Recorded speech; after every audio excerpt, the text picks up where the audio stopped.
After reading First Chronicles 22, I had some striking verses. The first one was the covenant of rest and peace that God gave to Solomon. And he said he'll be the one to build the temple of the Lord because the hands of David were full of blood. And, one thing that occurred to me in life is God has a purpose for our lives. If you look at David, the purpose of God for David was not to build a temple. The purpose of God was to make him conquer nations and gather resources for the building of the temple. If he tries to build a temple, he will fail because God didn't assign it that far. It is just the bit of getting the things ready for the temple. And for Solomon, God said, okay, you will build the temple. But one thing that was needed for someone who would build the temple was someone who is enjoying rest and peace. Because you can't be fighting battles and be trying to build the temple.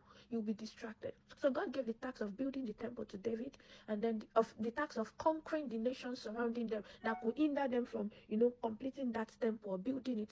He gave that task to David, and then the task of building it to Solomon. You see, in this life, you must know your specific calling.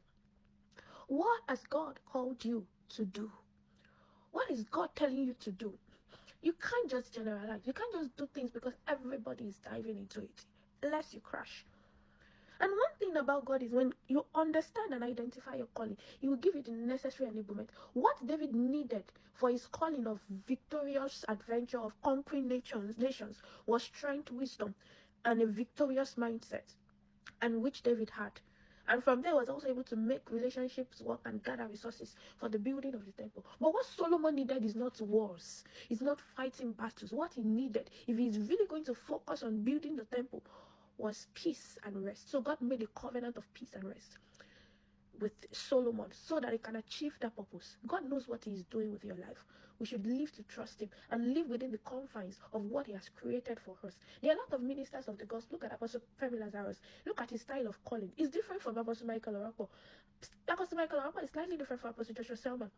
And so we have thousands of ministers of the gospel all over the world. They are unique in their own calling. And it is important that we find our own calling and find what God has uniquely called us to do and walk within that confines. Don't try to be what God has ordained for another person. Be what God has ordained for you. That is what I like from that scripture. It's amazing. A lot to dig into.